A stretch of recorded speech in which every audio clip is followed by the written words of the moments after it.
Lucky. So what we're hopping into is Jeremiah chapter 4. Right. He say the repentance brings restoration, blessings to a returning and repenting Israel. If you will return, O Israel, saying the Lord, return to me. And if you will put away your abominations out of my sight, then you shall not be moved. You shall swear. He said, the Lord lives, right? And in truth and in judgment and in righteousness, the nation shall bless themselves in him. In him they shall glory, right? So return to me is carried the same thing from Jeremiah 3, where Yahweh pled with Israel to stop their backsliding ways and to return to him, right? The call went out to Israel with all tribes and both kingdoms in mind. Jeremiah 3, if you will put away your abomination out of my sight, for Israel returned to the Lord, meant they had to put away their idols, abominations. So this is what we in now. We in straight abominations, dealing with idolatry. They could not hold on to that. Like everything detestable right now, like is reference to an idol. Everything we do right now is reference to an idol. Whether TV, a cell phone, music, you name it. So he said, still return to Yahweh, even as adulterous spouse cannot continue to hold on to their illicit lover and return to their marriage partner. The term abomination we're using in Hosea 9, right? Hosea 9. Right, 9 and 10. Right, and also by both Jeremiah and Ezekiel pagan deities in their associated cultic rituals. Okay, so cultic rituals.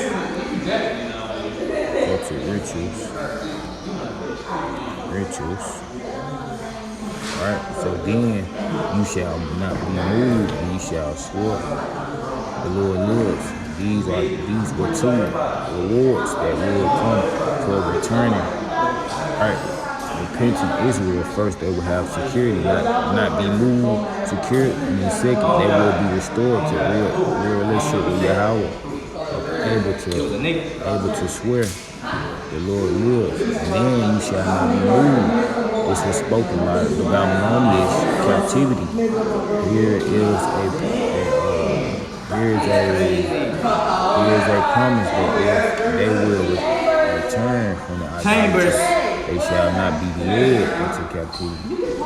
So even that positivity, judgment will have been averted had they returned to the Lord. Right? So there are someone who at one time claimed to walk with Yah. Right? They claimed to walk with Yah and experience it, and then departed from outward perfection. Profession. Some of those in their departure claim that their experience with Yah was all an illusion and go on to deny the reality of Yah. So his revelation is outside. And those will return to the Lord in true repentance. They will be able to once again swear the Lord lives. So in truth, in judgment and righteousness, the nation shall bless themselves in him. In him they shall glory. This is the understanding of the Lord that belongs to those who return to him and repent. So once again they see his truth and good and righteousness character, his blessing to the nation. Breaking up the fallow ground, for thus says the Lord to the man of Judah and Israel, which is like Samaria, Jerusalem, the northern kingdom and the southern kingdom. So break up your fallow grounds, right? And do not sow among thorns. Circumcise yourself to the album and take away the foreskin of your heart. You men of Judah, and the inhabitants of Jerusalem, lest my fury come forth like fire and burn, so that no one can quench it, because of the evil of your doings. break up your fallow ground. Yah invited Judah and Jerusalem to return, right, to return to him from a hardened condition. Fallow ground is uncultivated farmland, especially ground that was plowed before, but was laid dormant, dormant, likely for a year or more. And it is hard to plow, but not useful crops can be grown until the fallow ground is broken up. So fallow ground implies, right? Now this Jeremiah chapter 4. Again, Jeremiah chapter 4. So look,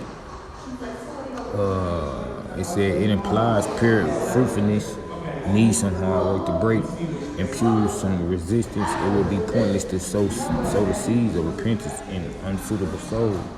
I mean, not soil, but soil, right? Because it's about the soil too, it's about the root. So do not sow among thorns. This probably has in mind what does grows upon fallow ground. Weeds and thorns. It is not as if nothing grows upon fallow fields. Simply, nothing useful grows there, spiritually speaking. Right? Returning Judah must put their energy into prepared, repentant hearts. Right? So, there must be a deep plowing and eradication of that which hinders growth, both in the realms or the realm of the spirit and in nature. But there can be a bountiful harvest, right?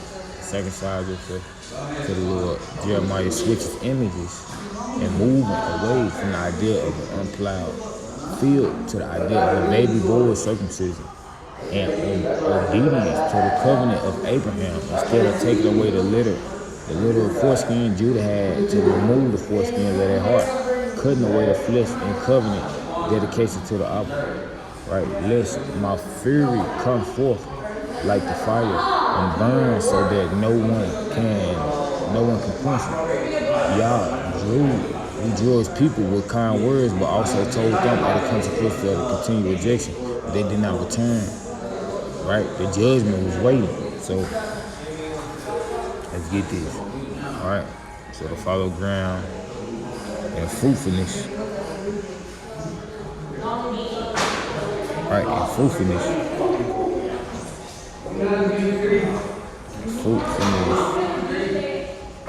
Alright, so let's see.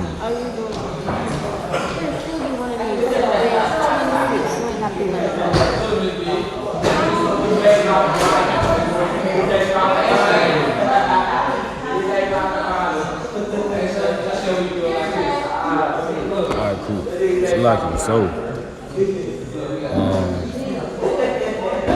Needs some hard work. Needs some hard work to break. Fallow ground. Well, they talking about the fallow ground. Fallow ground implies some resistance. Right. Resistance.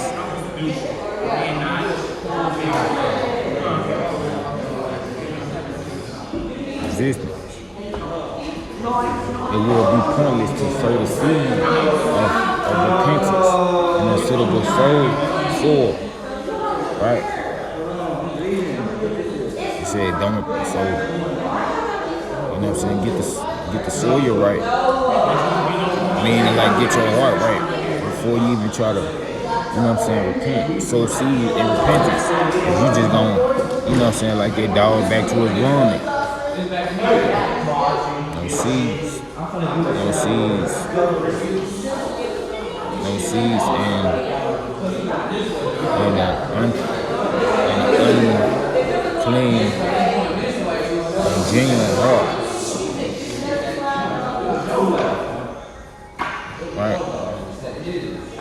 Right.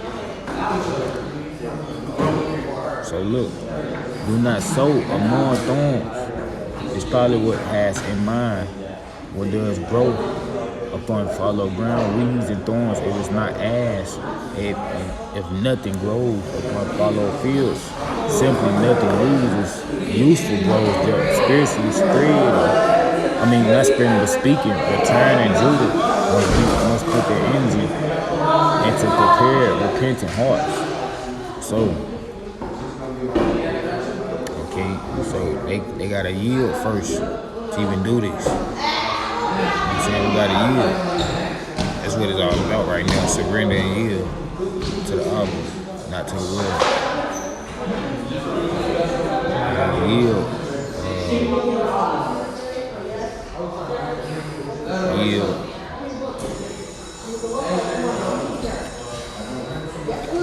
Yeah, repent in hearts. Repentful hearts, man.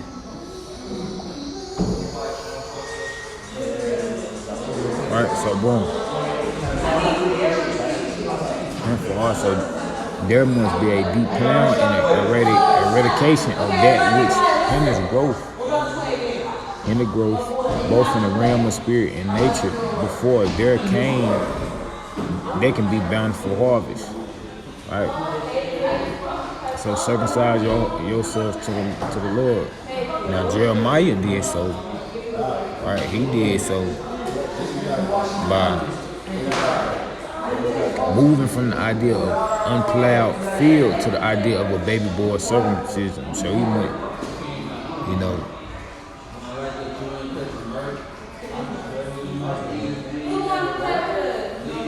right. So in obedience.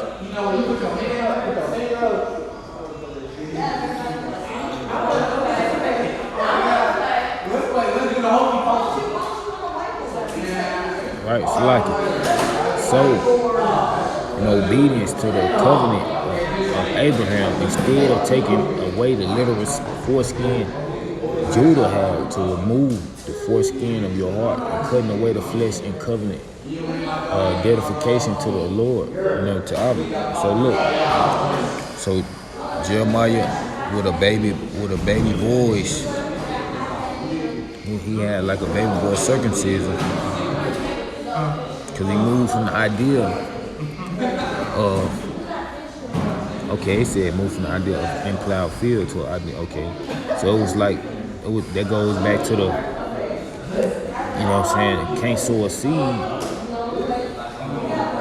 This go back to the follow grounds of the resistance and the repentance. When talking about the point is to sow seeds and repent of repentance in unsuitable soil. So he was like, let me circumcise myself. Right. Let me circumcise myself, right?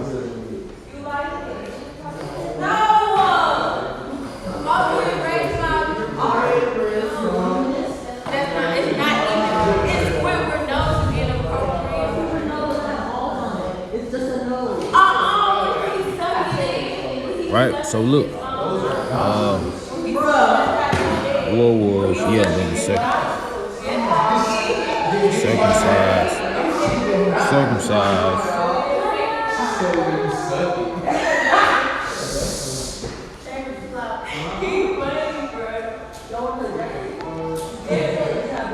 circumcised. Circumcision, I'm tripping. Right, so boom. Cutting away the flesh. Okay, boom. Lest my fury come forth like fire and burn, so that no one can quench. Yah drew his people with kind words, but also told them of the consequences of continued rejection. Right? If they did not return, judgment was awaiting. Right?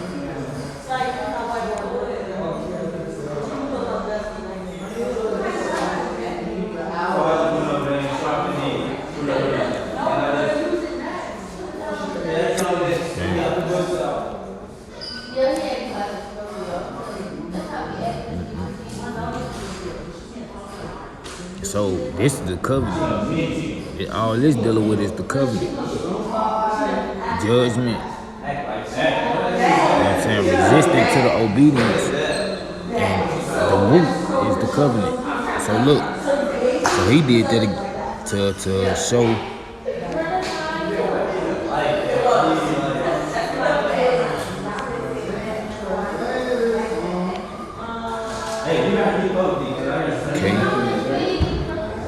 Okay.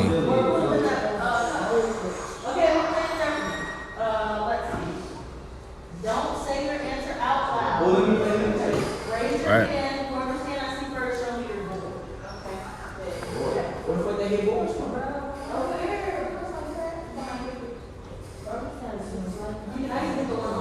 Okay. Boy, circumcision. Okay. Okay. So he was following the covenant of Abraham.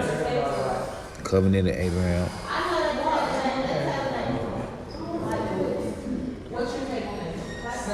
Covenant.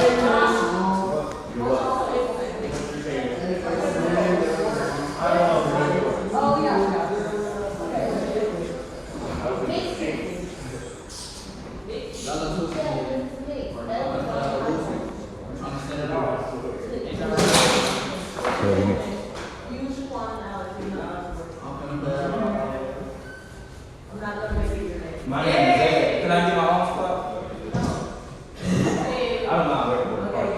I can't. It's called Zay.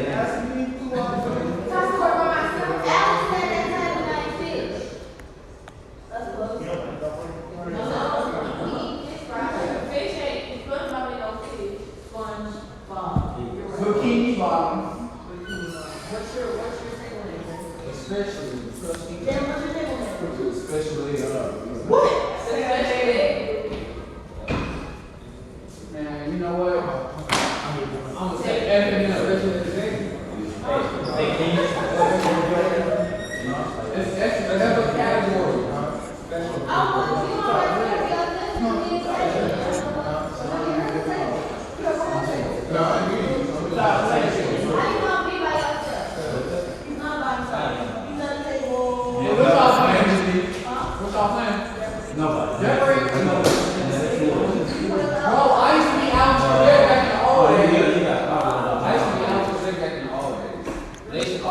Covenant. Yeah, I would jump off the bridge and never see the day of life. Okay. Abraham. Abraham. I'm gonna be part of everything. I'm gonna be part of it. Yeah, we're gonna name it Abraham. So look, Abraham.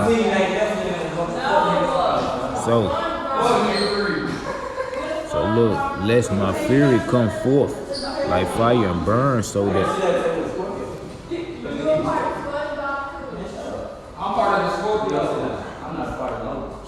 no one can quench it. And y'all drew his people with kind words, but also kind. Now the consequences. The consequences of the judgment was weighed because of rejection. Because of the continual utter rejection. So, rejection.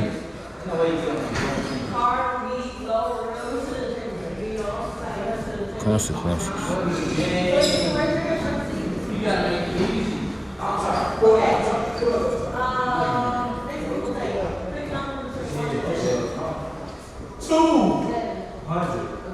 And 30,000.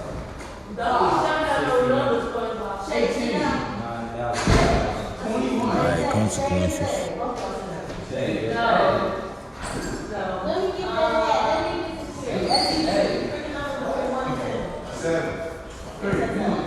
Alright, consequences. That's my favorite number. 3.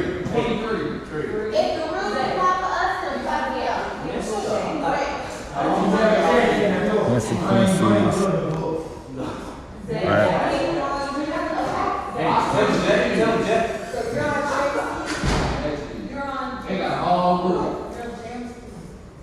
Alright. Consequences and judgment.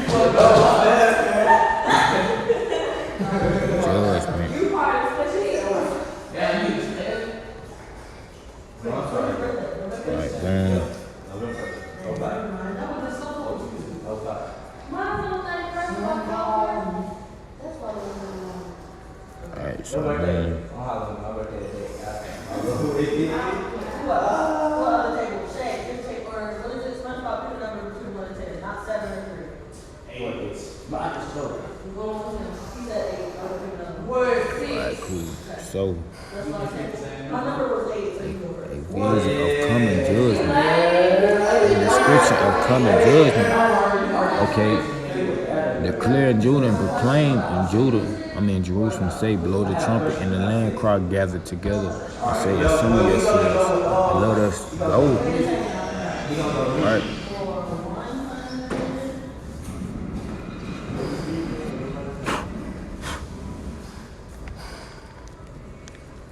Let me see.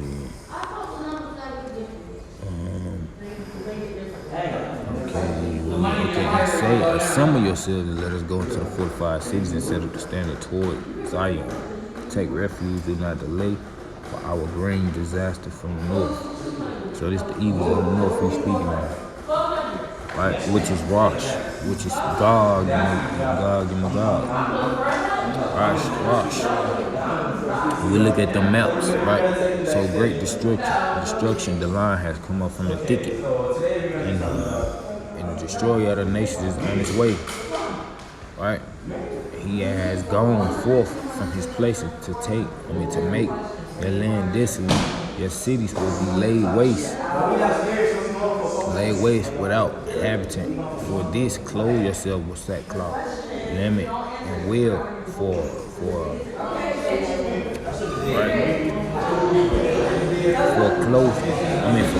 clothe yourself with sackcloth, lament, and wail for the fierce anger of the Lord. Yahweh has not turned back from us. Blow the trumpet in the land, and his prophet Jeremiah saw an army come from the north to destroy and unrepentant Judah and Jerusalem.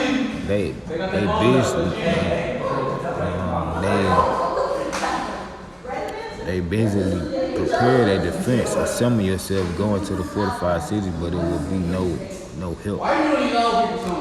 Right, so the blowing of the horn, so Paul announced a state of emergency. Right, Amos 3:6.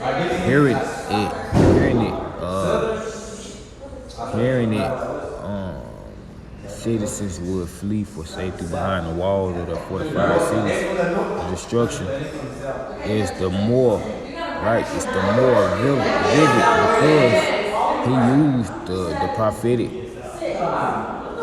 right? The prophetic present, which sees the judgment as already in progress. So certain is it fulfillment. The lion has come from his thicket, and the destroyer of the nations is on his way. This was prophetically fulfilled when Babylonians conquered Judah. Right, there's debate as to if the invasion so vividly described came from the Scythians, the Assyrians, or the Babylonians. The best choice seems to be the Babylonians. The fact remains that Yah's word through him not only made no mention to the Scythians, but precisely included them at certain points. It was Babylon a generation later which will bring all this to pass. Right? So the lion could represent both Assyria and Babylonia. Here's a fierce destroyer of nations. Clothe yourself with sackcloth and lament and wail. Jeremiah pictured Yah's people finally repenting. Yet when it was too late to prevent the judgment. So effect of the coming judgment said, it shall come to pass in that day, says the Lord, that the heart of the king shall perish, right?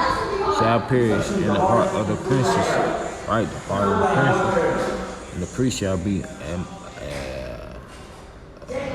astonished, and the prophet shall wonder.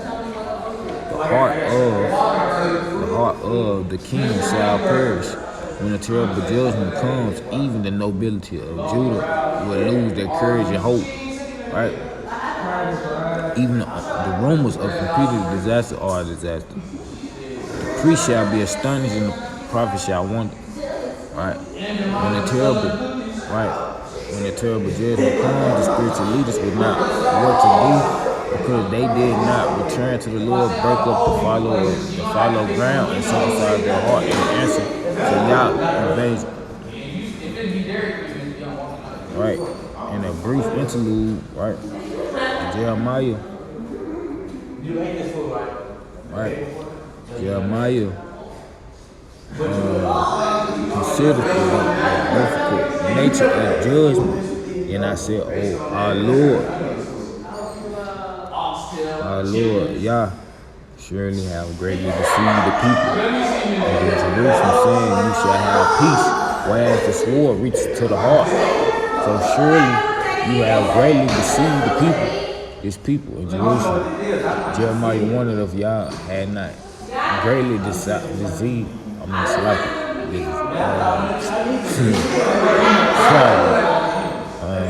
deceive his people when he promised you shall have peace. Surely y'all promised peace to his people when the astonishing judgment will come. So that's sarcasm. He like, y'all want to keep playing with me, but I'm finna bring this. I'm gonna tell you shall have peace, right? So you can continue to do what you're doing, and then I'm gonna send his judgment. So that was just sarcasm. So here we have an outburst in which the prophet said what he thought. Many men think things like this who never utter them. Yet it would be said that it was not the Lord who promised peace, but false prophets who claim to speak in his name. Another use of phrase, you shall have peace. It's found in Jeremiah 23:16, where they are the words in the mouth of the false prophets. They prophesied peace to those who despise the Lord. It wasn't the Lord, right? It wasn't the Lord, Yah, who greatly deceived the people in Jerusalem. It was the false prophet who made peace, and judgment was coming instead. We ain't screaming peace. We know he finna send his wrath, so we ain't talking about peace. So whereas the sword reaches to the heart instead of peace, judgment will come to repentance. Israel, called in the kingdom to die, and many with it. Right? So sobering announcement of coming judgment at that time it shall be, or it will be, to the people into Jerusalem, a dry wind of the desolate heights blows in the wilderness. Toward the daughters of my people, not to fair nor to cleanse, and wind to strong for these will come for me. Now I will also speak judgment against them. A dry wind of desolate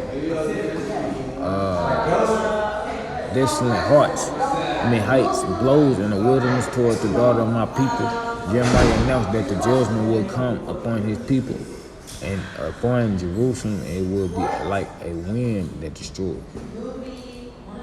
So, not to fan or cleanse. A wind too strong for these will come. The judgment be like that come, like a wind will be so strong that it will not be a fan. Right?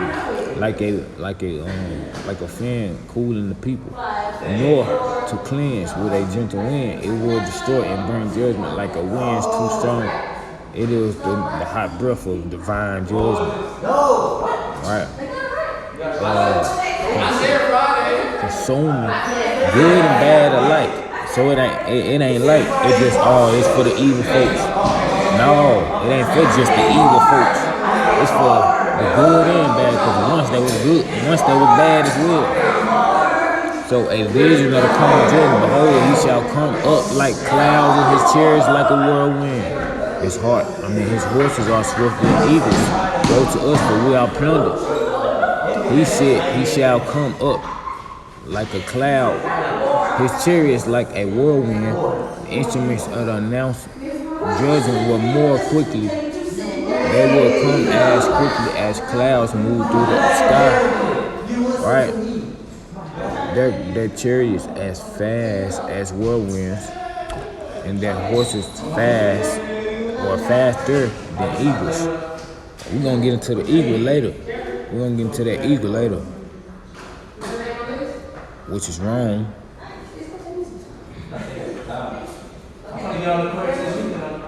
Which is wrong. And all this other surrounding who deal with wrong. So woe to us, for we are plummet the speed of the instruments of the Lord. Judgment indicated that they would be unstoppable. They would succeed and conquer and plunder Yah's people. Right? Appealing to those targeted for judgment, appeal to Jerusalem. Oh Jerusalem, wash your heart from wickedness, that you may be saved. How long shall your evil thoughts launch within you? A voice declares from Dan, from the tribe of Dan. That's crazy. I was online looking up their history. They like the seafaring people. That was like sea people, like going back anciently. So look, and proclaims affliction from Mount Ephraim. Make mention to the nations, yes, proclaim against Jerusalem. The watchers come from a far country. Right. So look, and raise their voice against the cities of Judah, like keepers of a field. They are against her all round about, because she had been rebellious against me, said the Lord. So your ways and your doings have procured these things for you. This is your wickedness, because it is bitter, because it reached to your heart. Right. So Jerusalem, wash your heart from wickedness. Judah had made a show of repentance, but only in pretense. Right. All right. Jeremiah began to beg the people to wash their heart from wickedness, not only their outward actions. Carnal hearts are stools of unclean thoughts, slaughterhouses of cruel and bloody thoughts. Right. Exchanges and shops of vain and vile thoughts. The very force and meant of false political undermining thoughts. Yet, off a little hill of confusion and black imaginations, the insertion of this call to repentance is quite in keeping with Jeremiah pleases in chapter 3, even though judgment is at the door.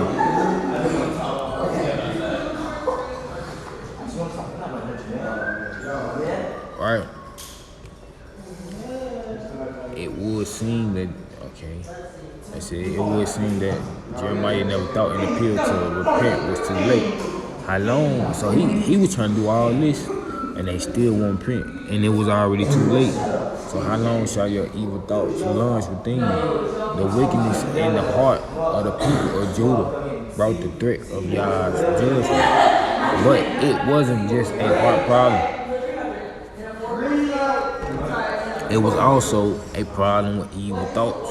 They indulged their evil thoughts and allowed them to launch within their mind. Right?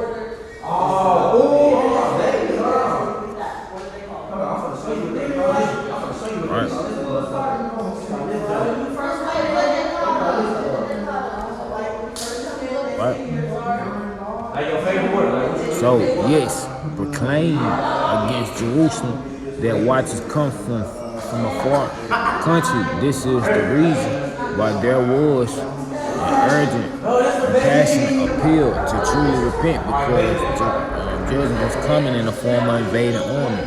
To declare the menace is merely to announce it as an item of news. To proclaim it is to publish it so forcefully that all must take notice. Salaki. Alright, Salaki. Okay. So.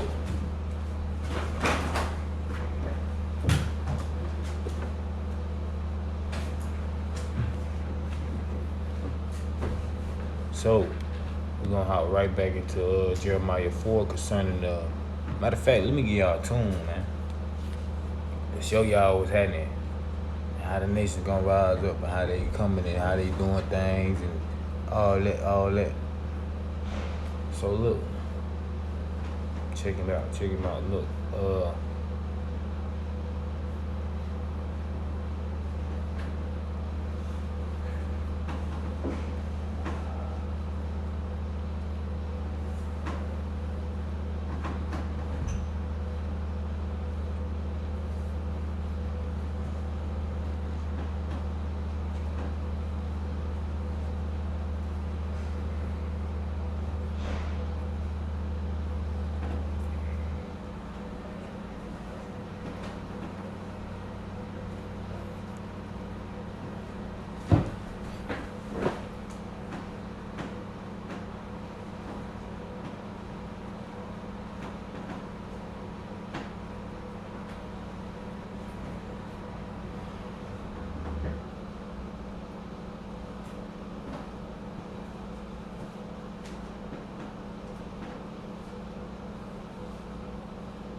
Slack.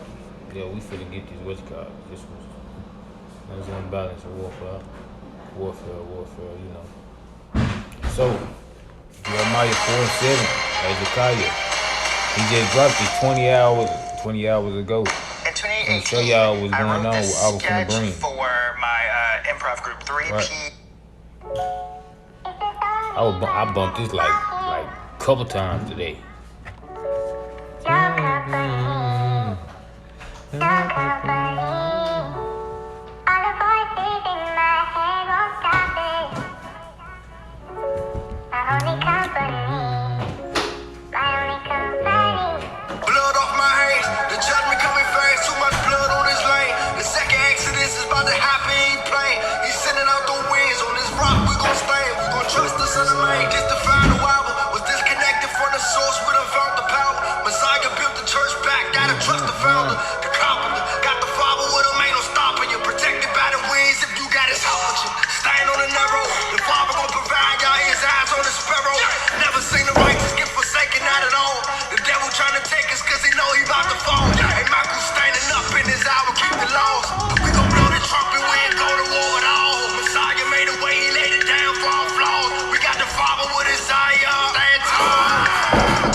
We gonna get this, and then we gonna get Exodus.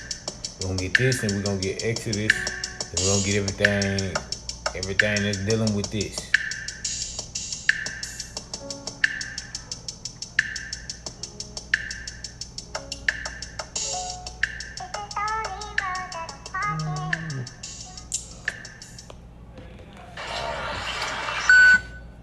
Alright, cool. So let's get it, man. We finna hop into it, man.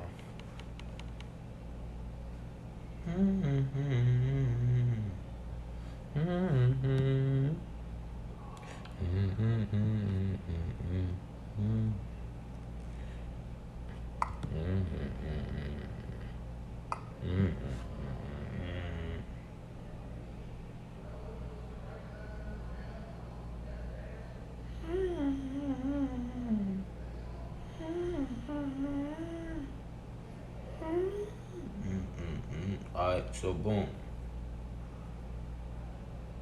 We're gonna get a couple scrolls too after we finish this. We're gonna get Deuteronomy, 2 Kings. We're gonna get Deuteronomy 29, 2 Kings 21, 2 Kings 23, Ezekiel 69. We're gonna get Ezekiel 14, Ezekiel 16, Ezekiel 20, Ezekiel 20, verse 7 and 8, right? So boom.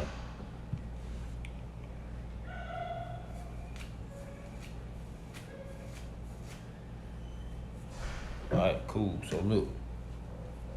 Check him out.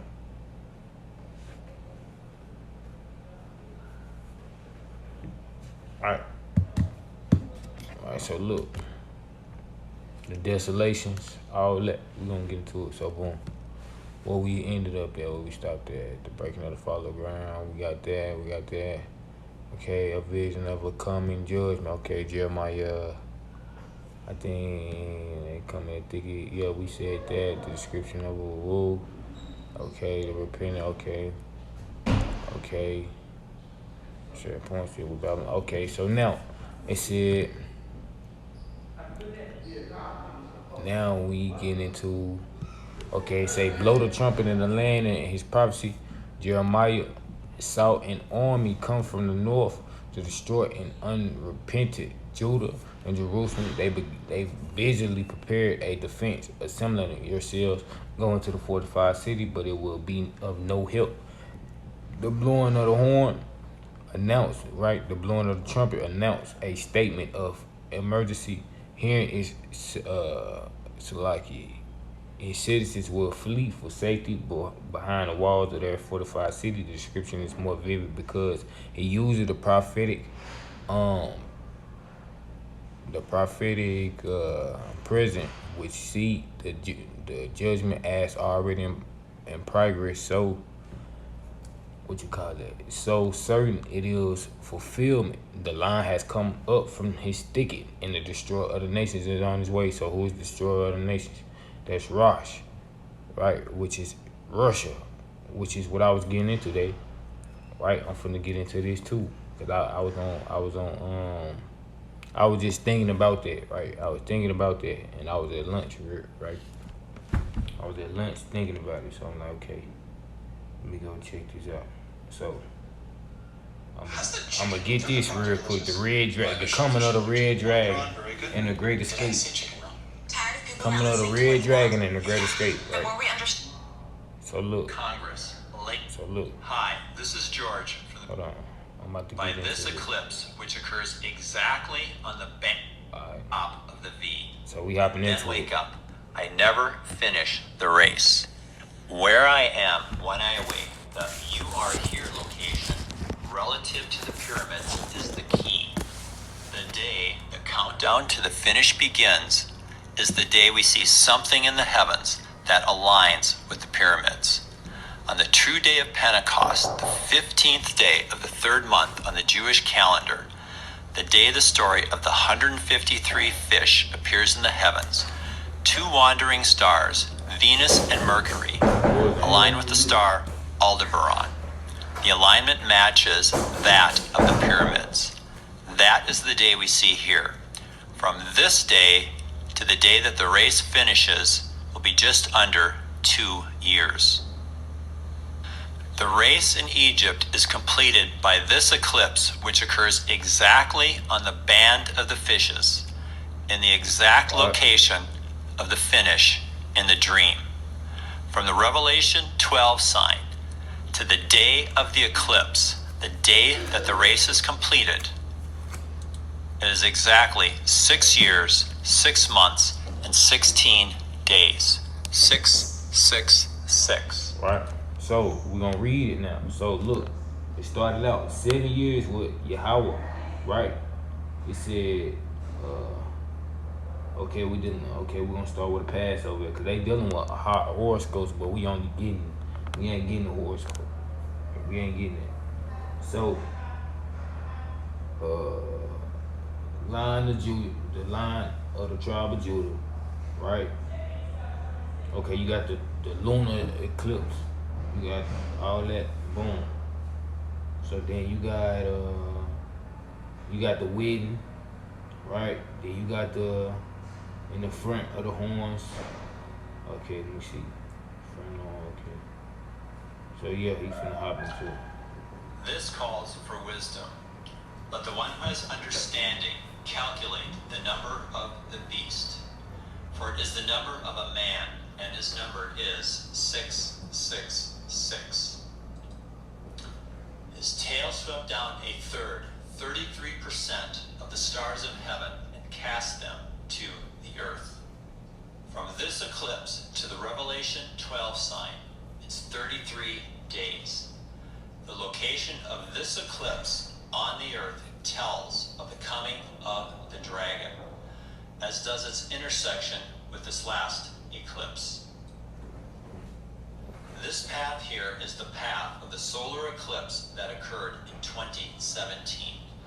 It occurred 33 days prior to the Revelation 12 sign. It's the 233rd day of the year. It is 133 days prior to the last day of the year. The eclipse begins in Oregon, the 33rd state, and it ends in Charleston, South Carolina, which is located approximately on the 33rd parallel. Charleston is the location of the first Supreme Council of the 33rd degree Scottish Rite Freemasons in the United States, called the Mother Lodge of the world.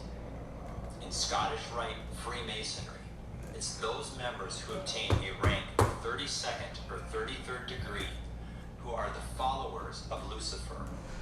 They believe that in the Garden of Eden, it was Lucifer who enlightened Adam and Eve to know the truth. And it is Yahweh who wanted to keep them in the dark. This is the path of the second eclipse, the eclipse of 16. Now look, it's another track. Hold on. I mean, not track, but it's another. What's it called? Hold on. Your future in mechanical. Wait a minute. I'm about to get it for y'all, right? I ain't got this doing class period. So we get into the beast and we get into the dragon. The beast into the beast and the dragon. So the beast is Europe. We get in the Babylonian statue, right? We're gonna see that. We're gonna see the nations that he talking about. So Babylonian statue. We're gonna keep referring back to that. Cause it show all the limbs of the nations. Right. Right.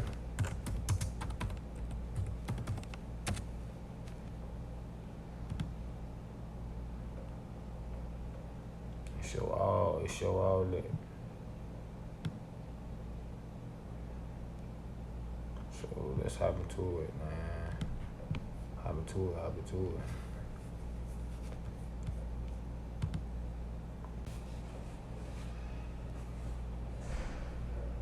It's lucky. Right. Will ally with or be occupied by Russia? We could see how that could happen. We know that from Ezekiel 38. Germany may go. Right, so. Okay? And in Daniel chapter 2, legs of iron and the feet and the toes. So this is what we're expecting. Almost all of Europe, with the exclusion of Britain, will ally itself with Russia. Little wonder. If you were living in Europe at the moment, would you be happy?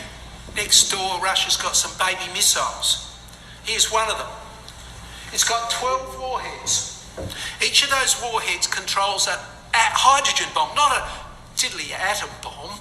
A hydrogen bomb. They are 3,200 times more powerful than the atom bomb dropped on Hiroshima or Nagasaki.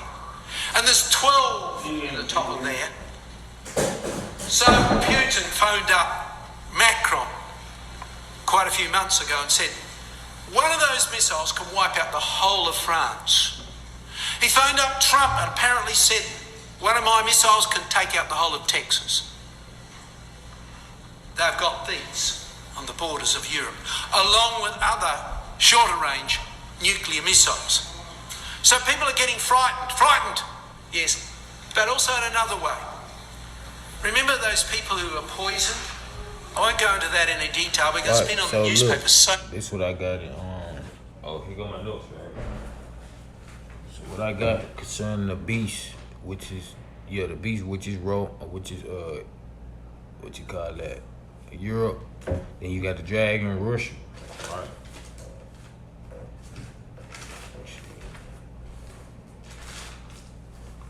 No, I got you. Oh, here you go. I think yeah. So, Russia, Rosh, Meshach, and Tubal troops are troops on Israel borders. Iran, Persia, allied with Russia, and they had their troops in Syria and on the border of Israel, Saudi Arabia, the Gulf, and Egypt have allied with Israel, right? Right. So look.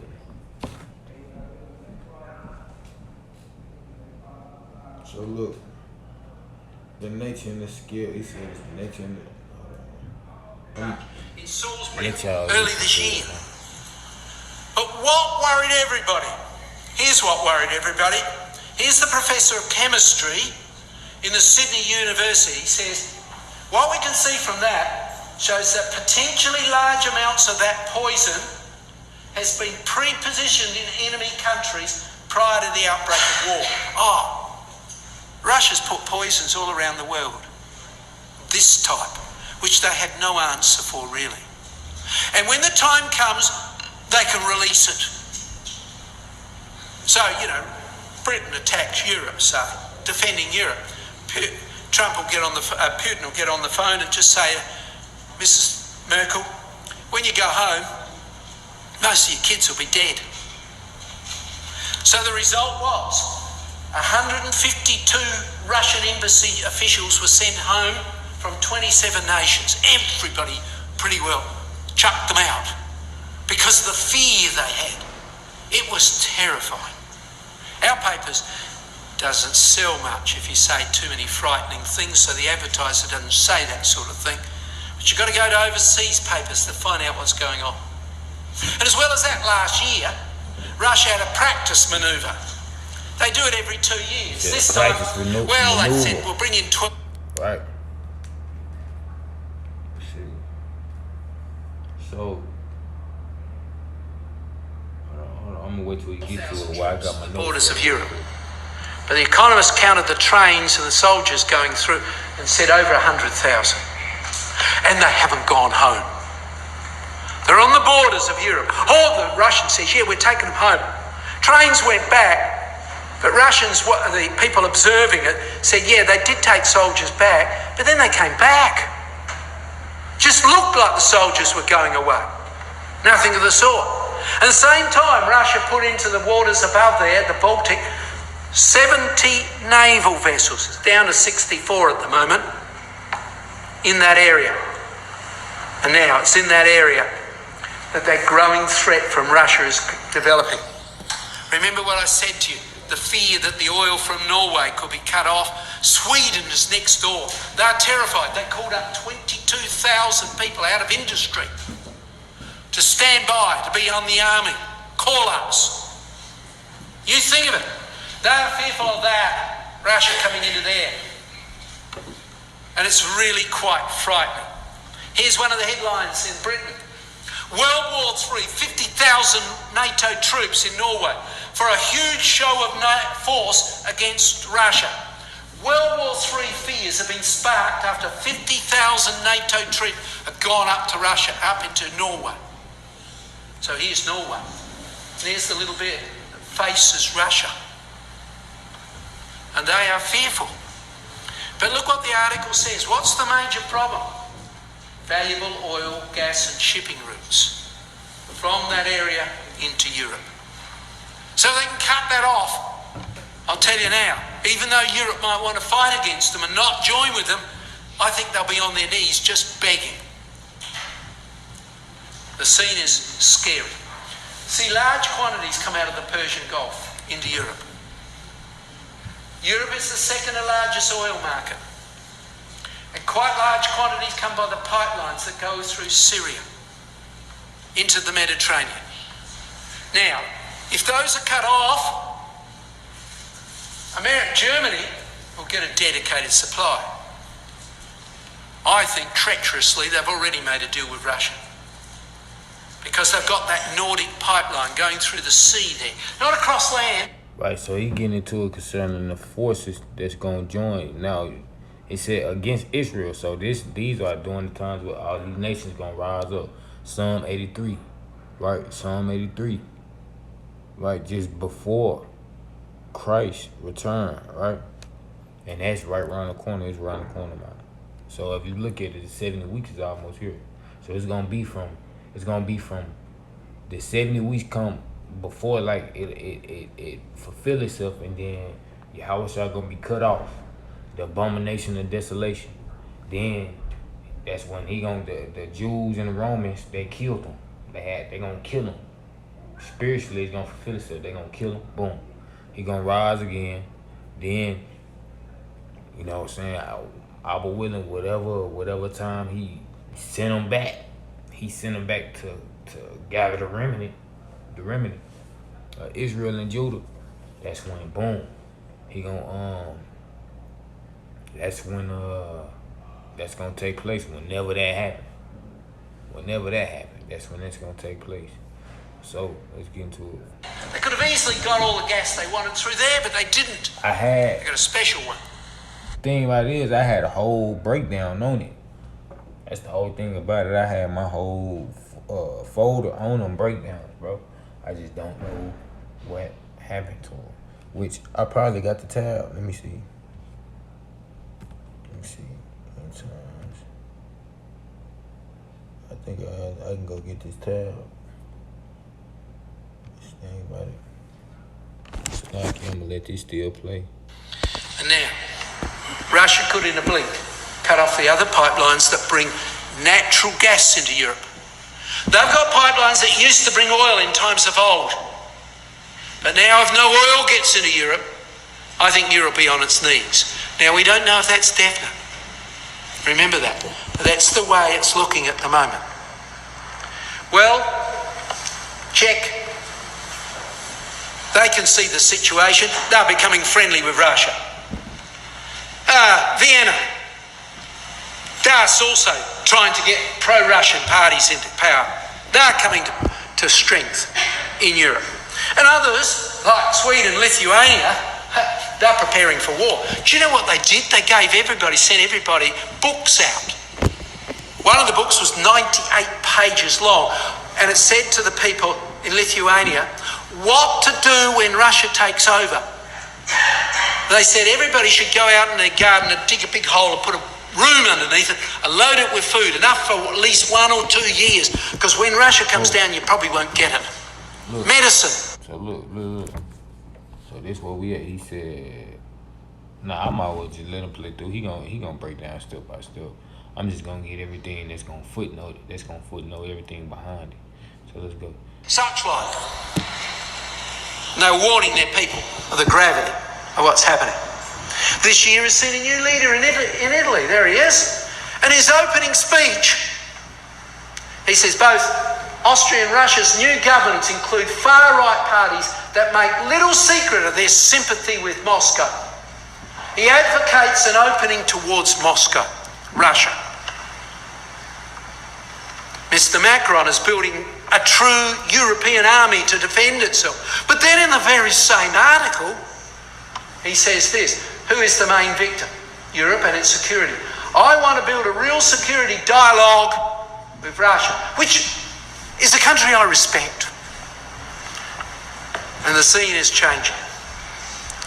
changing all around. And in a moment, Europe could become friends of Russia, and become part of the toes of Europe.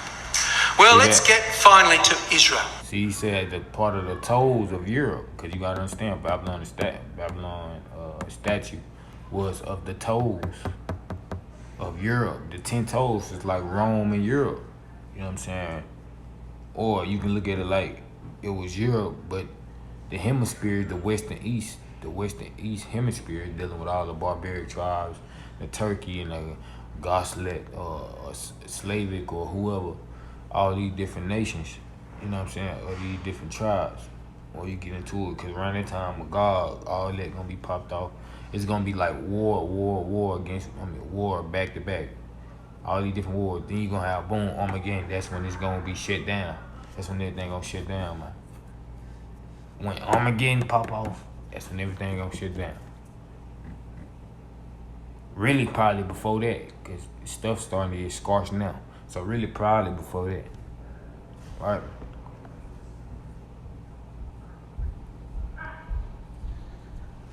Alright.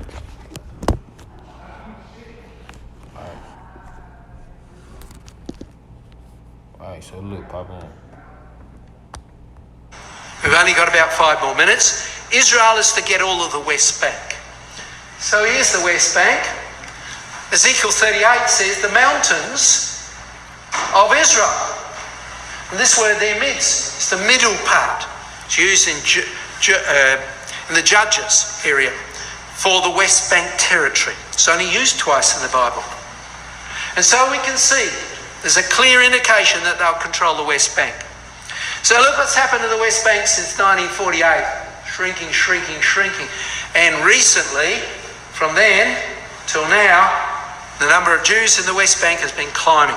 Till now, there's over 770,000 Jews in the West Bank. And they're building nice little shacks for everybody to live in. Look at them. Staggering, isn't it? There's Israel. So the scene is changing. At any moment now, Lebanon might attack, the Hezbollah. Any moment now, Iran from Syria might attack. Russia might come in.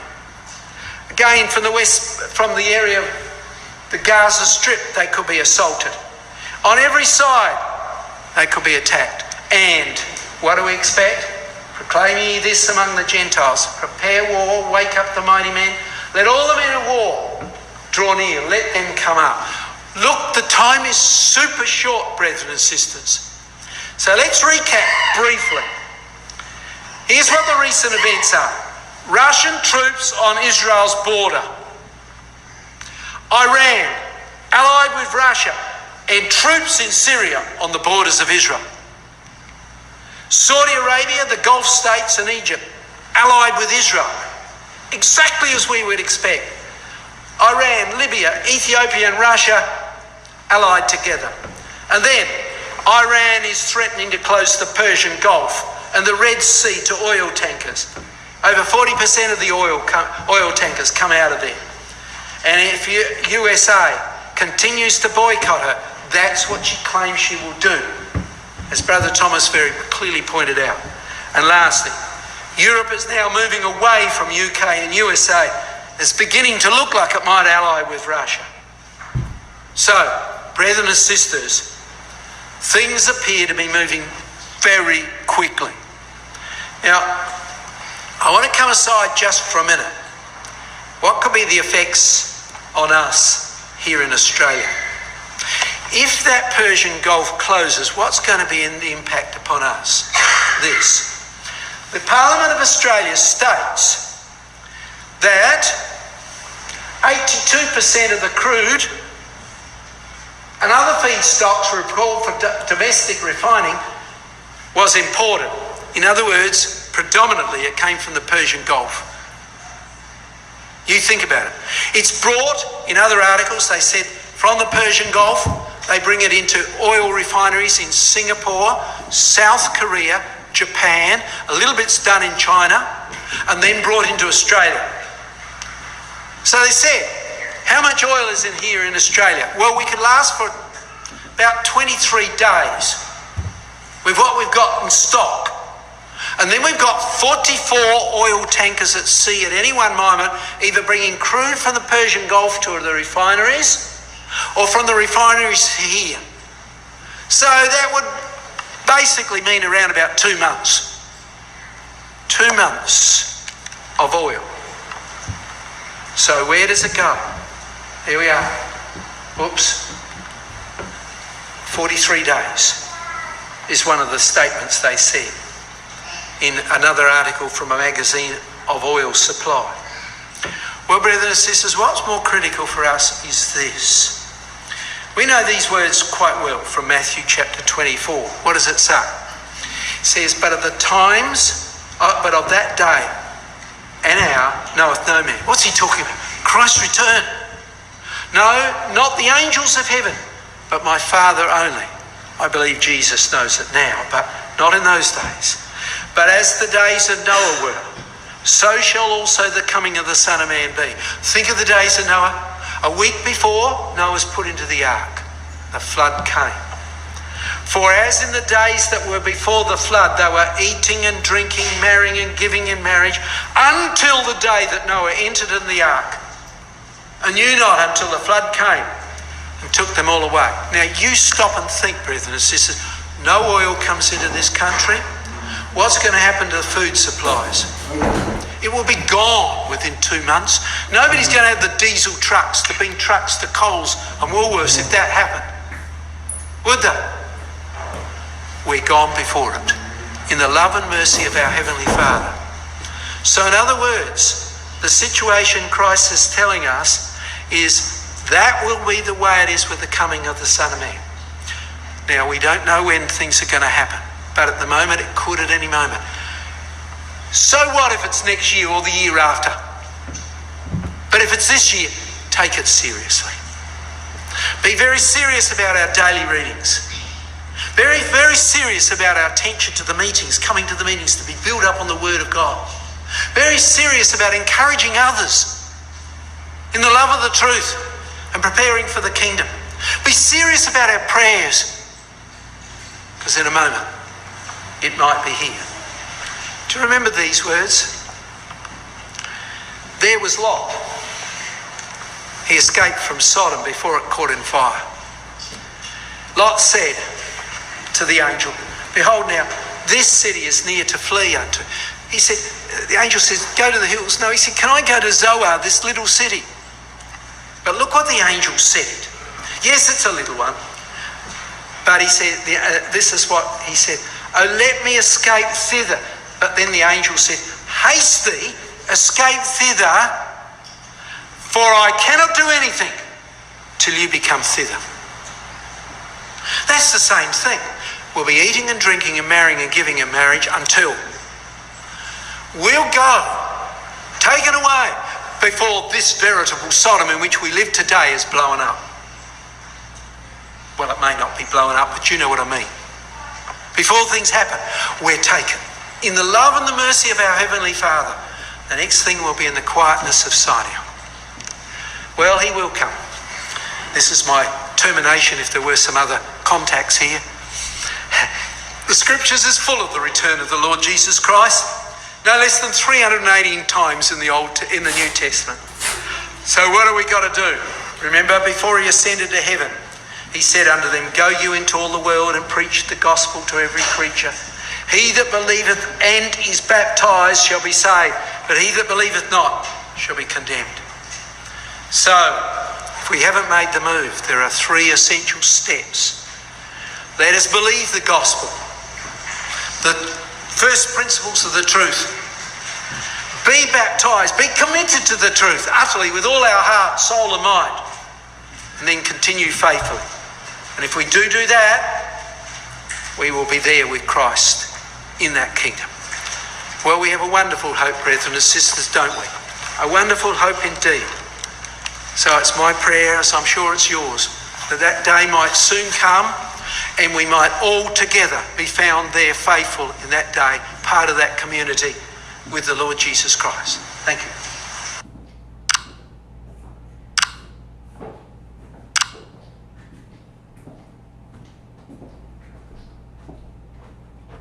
Alright, so you get the gist. Now what we gonna hop into is this right here.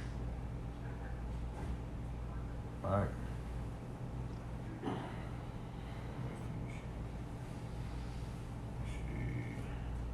Damn, it took me a hold up there.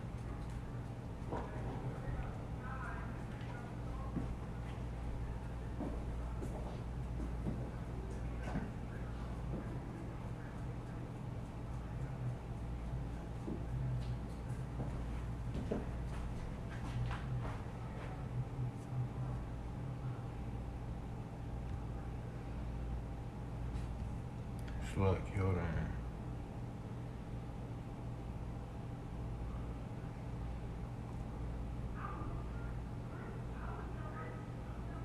Oh, okay. So yeah. Hold on, let me get this. Idle.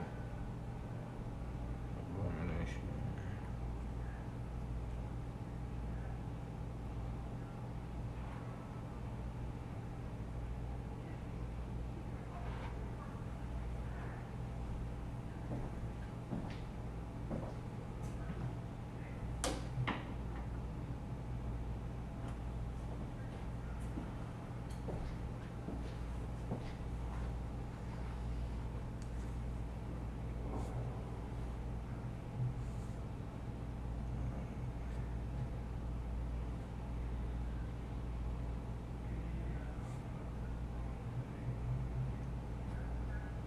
Like I said, we're gonna hop into Deuteronomy, 2 Kings, Isaiah, Ezekiel.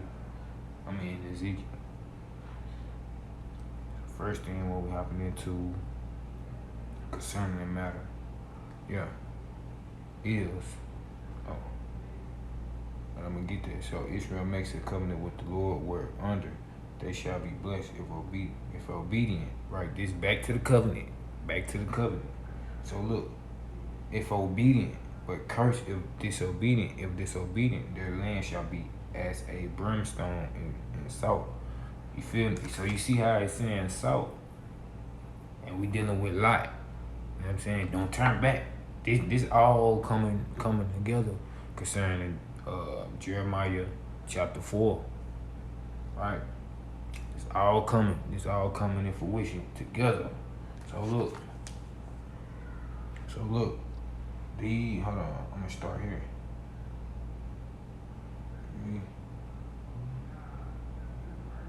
Okay, I can start from the top. These are the words of the covenant which the Lord commanded Moses to make with the children of Israel in the land of Moab, beside the covenant which he made with them in Horeb. And Moses called unto all Israel and said unto them, Ye have seen all that the Lord did before your eyes in the land of Egypt, and Pharaoh, and unto all the servants, and unto all this land. Right? The great temptations which thine eyes have seen, the signs, and those great wonders, great miracles. Yet the Lord have not given you an heart to perceive, and eyes to see, ears to hear, unto this day. And I have led you 40 years into the wilderness. Your clothes are not waxing old upon you, and thy shoe is not waxing old upon thy foot. Their foot.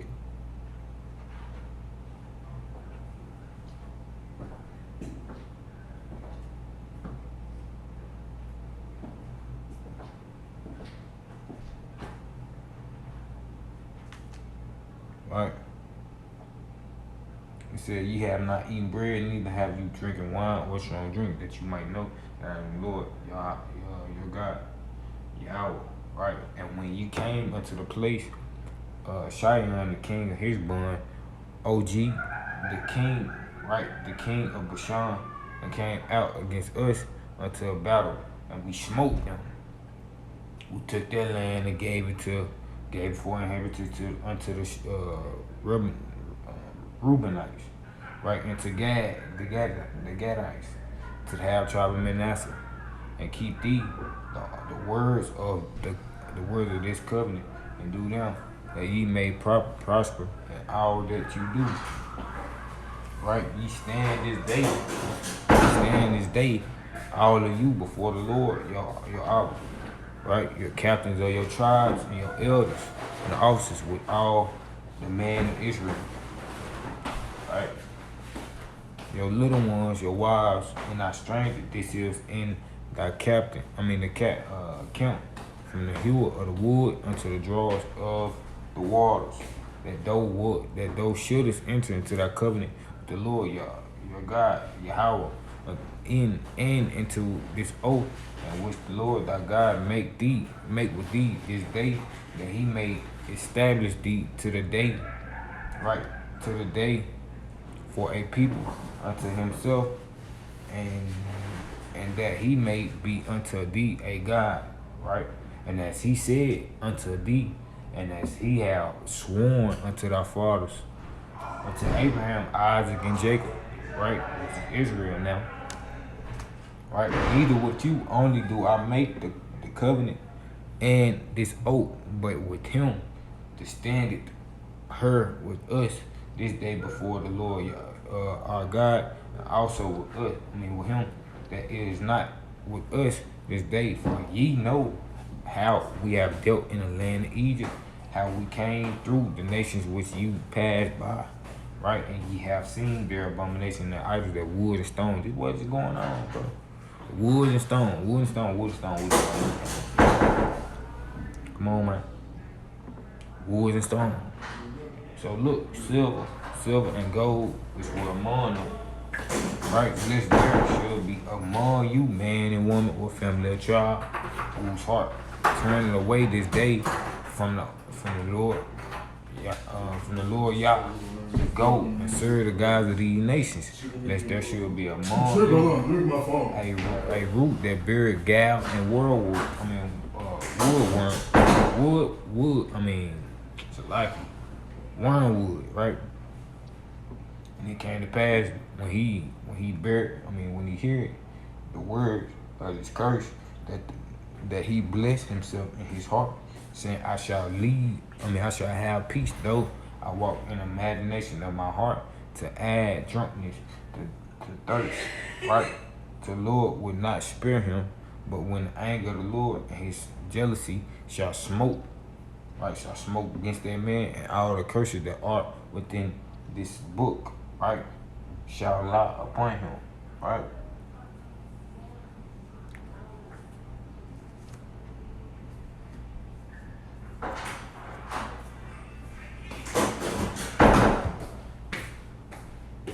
Right. Shit, let me get a motherfucker. Bless himself. Okay. Shit, let me get a damn nigga, buddy. Okay. When he heard, when he heard the words of the curse, that he blessed himself in his heart, saying, I shall have peace, though I walk in the imagination of my own heart, to add drunkenness to my thirst. The Lord will not spare him, but then the anger of the Lord and his jealousy shall all the curses that are written in the book shall lie upon him, and the Lord shall blot out his name from under the heavens, third heavens, and this Lord shall separate him unto evil out of all the tribes of Israel, according to all the curses of the covenant that are written in this book of the law, right? So that the generation to come of the children that shall rise, right, that shall rise up after you, and the standard that you shall, right, that you shall come from a far land shall say, when they see the plagues of the land and the sickness that the Lord have laid upon it, and that the whole land thereof is brimstone and salt and burning, that it is not sown, nor buried, nor any grass, right, nor any grass. So look, check it out. Growing therein like the overthrow of Sodom and Gomorrah. That's what we're dealing with now. Sodom and Gomorrah, Admah, and Zeboim, right, which the Lord overthrew in his anger and in his wrath. Even all nations shall say, right? Even our nation shall say, wherefore have the Lord done thus unto this land. What meaneth the heat of the great anger? Then man shall see, or shall say, because they have forsaken the covenant of the of Yah, right? Their father. Of their fathers, right? Which he made with them when he brought them forth out of the land of Egypt, right? So, for they went and served other gods and worshipped them, and gods whom they knew not, and whom he had not given unto them, right? And the anger of the Lord was kindled against this land to bring upon it all the curses that were written in the book. And the Lord rooted them out. Right? He said, and the Lord rooted them out of their land in anger and wrath, and then great indignation, and cast them forth. Right? Not cast them forth, but right? Cast them into another land, as it is that this day the secret things belong unto the Lord, but those things which are revealed belong unto us and unto all his children forever. We may do all the words of the law, of this law, right? 2 Kings 21. Because Manasseh, okay, I'm gonna get the top of this. Manasseh turns Judah to idolatry, right? Even sacrificing a son to a heathen god. Prophets foretold destruction of Judah and Jerusalem. Wickedness continued under Amon, right? So Manasseh, we're gonna get back to it. So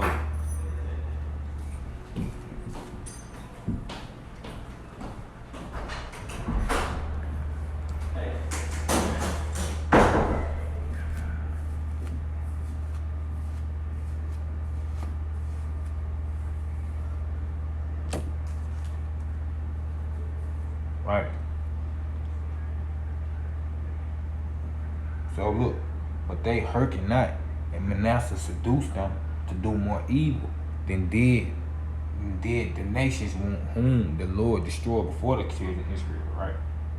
Okay, the Lord spake unto his prophets, right, saying, but Manasseh king of Judah have done these abominations, and have done wickedly above all that the Amorites did, which were before him, and have made Judah also to sin, right?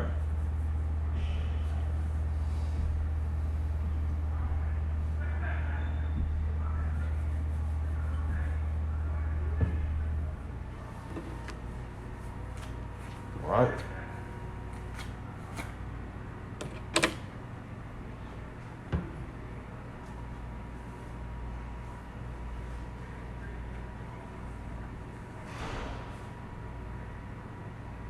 Right, so done these abominations, and have done wickedly above all that the Amorites did, which were before him, right? Before him, and had made Judah also to sin with his idols. Therefore, thus said the Lord Yah of Israel, behold, I am bringing such evil upon Jerusalem and Judah, that whosoever heareth of it, both his ears shall tingle.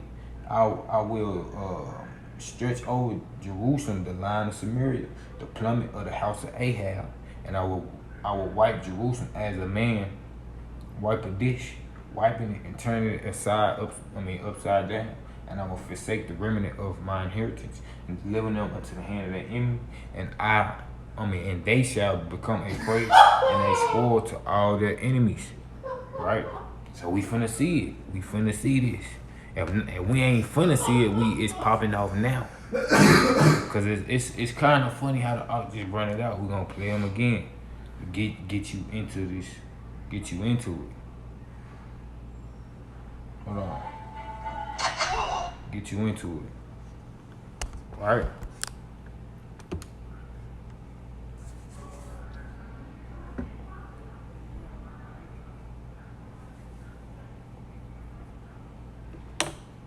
Come on, hold on. I'm Ju. I'm the co-founder and CEO of Hero Cosmetics, and I founded the viral Mighty Patch. I was living...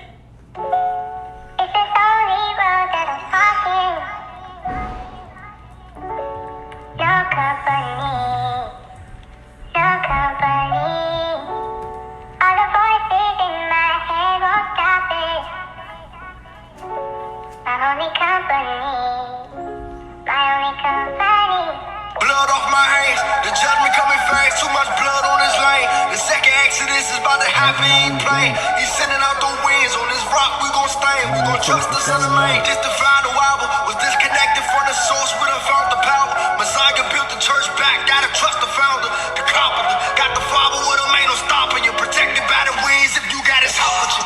Stand on the narrow, the father gon' provide, got his eyes on the sparrow.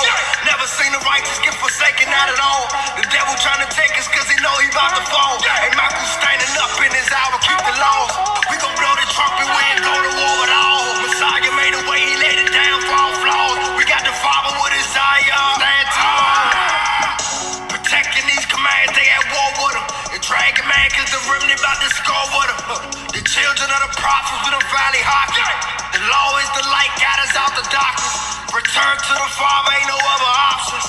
We let Messiah in, we done heard him knocking. Worthy is the Lamb, ain't no better time, surrender all right now. Ain't no looking back, you ain't lot wife, hell no. Fit for the kingdom, ain't no way that he gon' fail y'all. Training up his kids, ain't no way we gon' derail y'all. The devil making war with the saints, man, he smell y'all. We gon' go to war about these commandments to the end.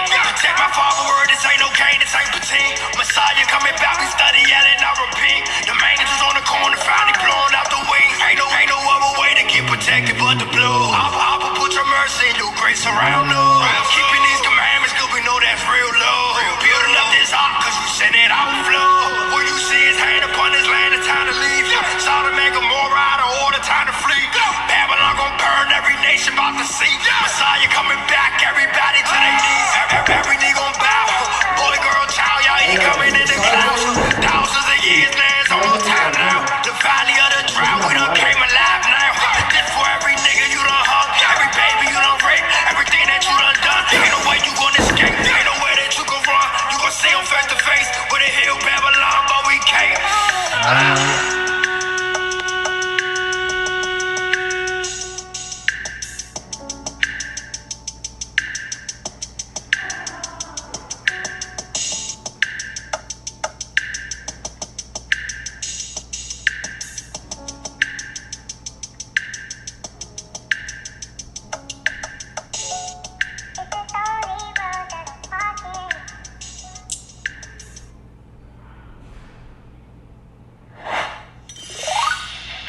This is the Heavy Metal Matinee, Hologram Horror Night, and Onesie Wednesday that gave this sleepy cinema a much-needed reboot, packed their seats, and gave people more reasons to get out and experience the joy of the movies again.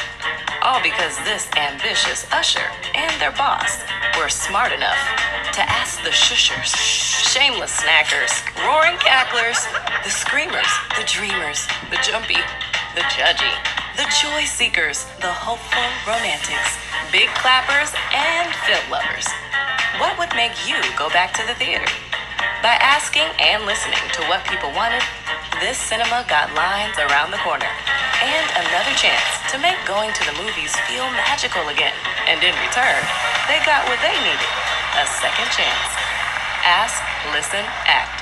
SurveyMonkey. Right, so y'all get the gist, man. Y'all get the gist. Hold on.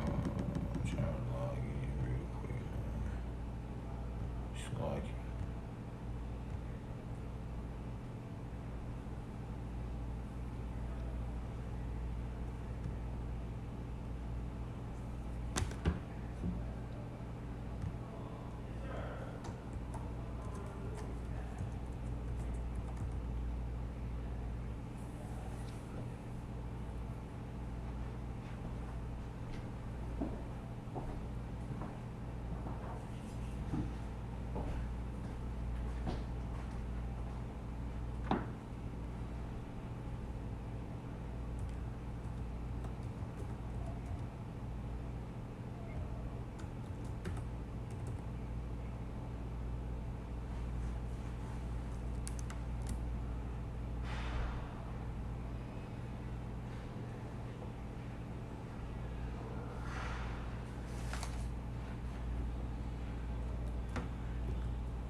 Like, I'm trying to get this money. What you got, man?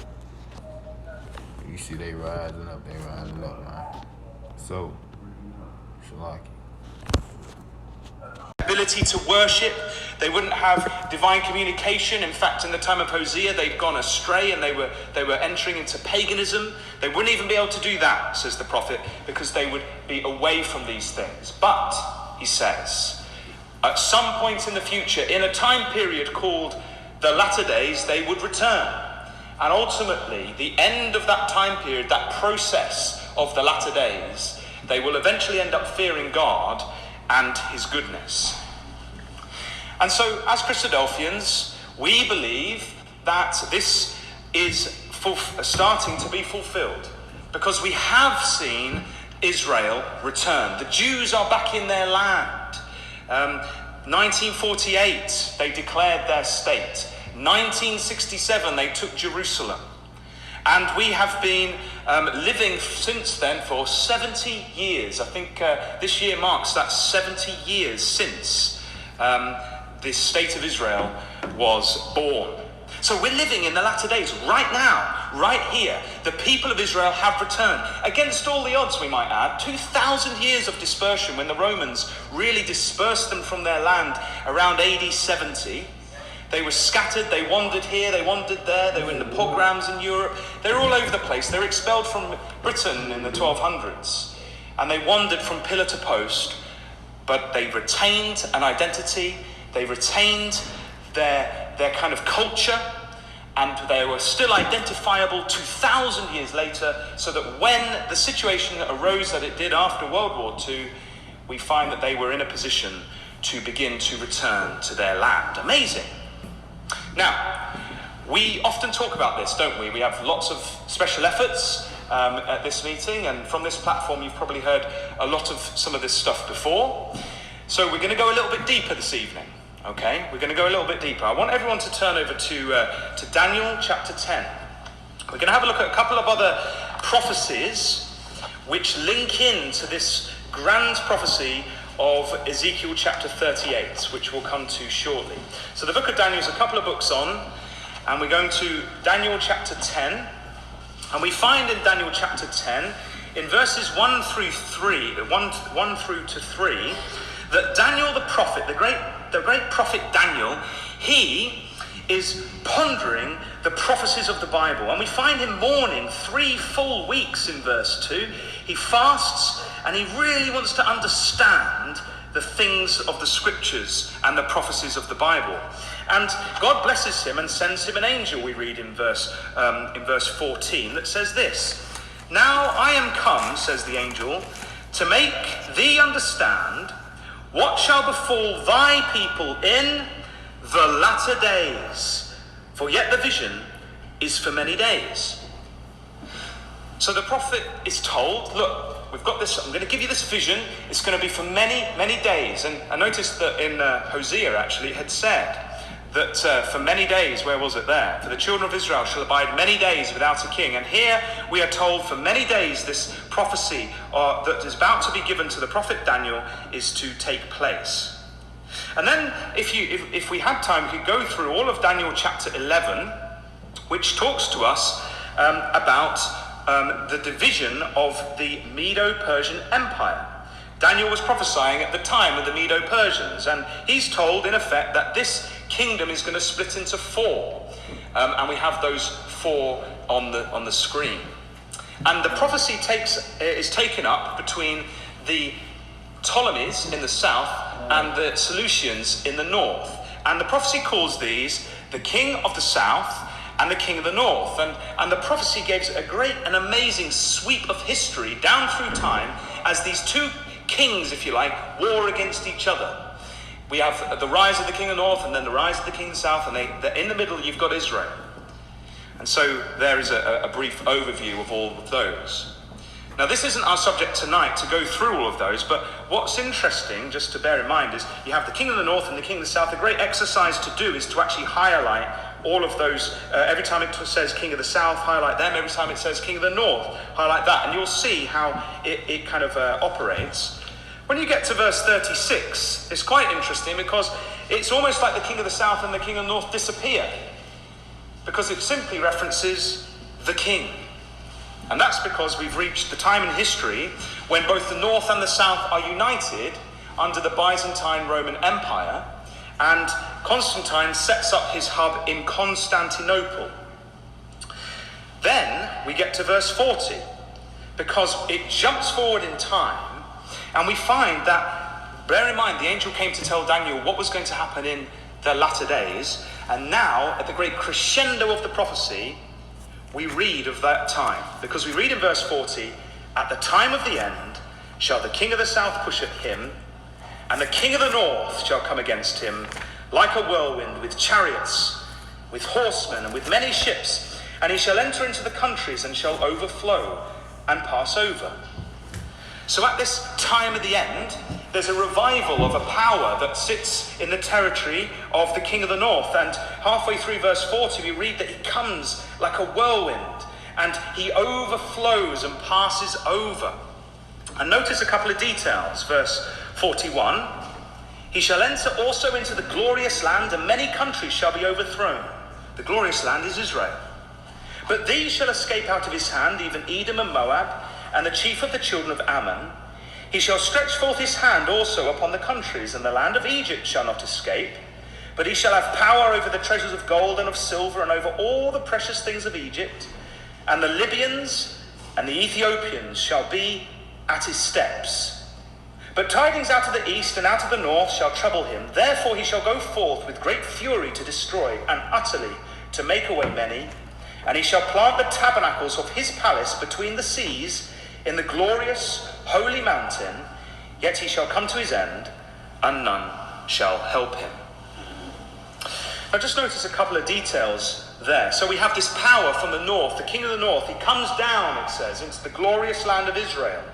And we're given a couple of snippets of details. We're told that the Libyans, in verse 43 at the end, the Libyans and the Ethiopians will be at his steps. And the Hebrew really indicates there, that means they're marching with him. They're together with him. So we have North African nations with this great king of the north. But we ultimately read that he plants his tabernacles, or his dwelling place, of his palace between the seas in the glorious. So what's going on now is this, I was starting to assemble the north. He started assemble the evils of the north. He finna assemble them. Cause you know it was many Ptolemaic and Seleucid waves of wars.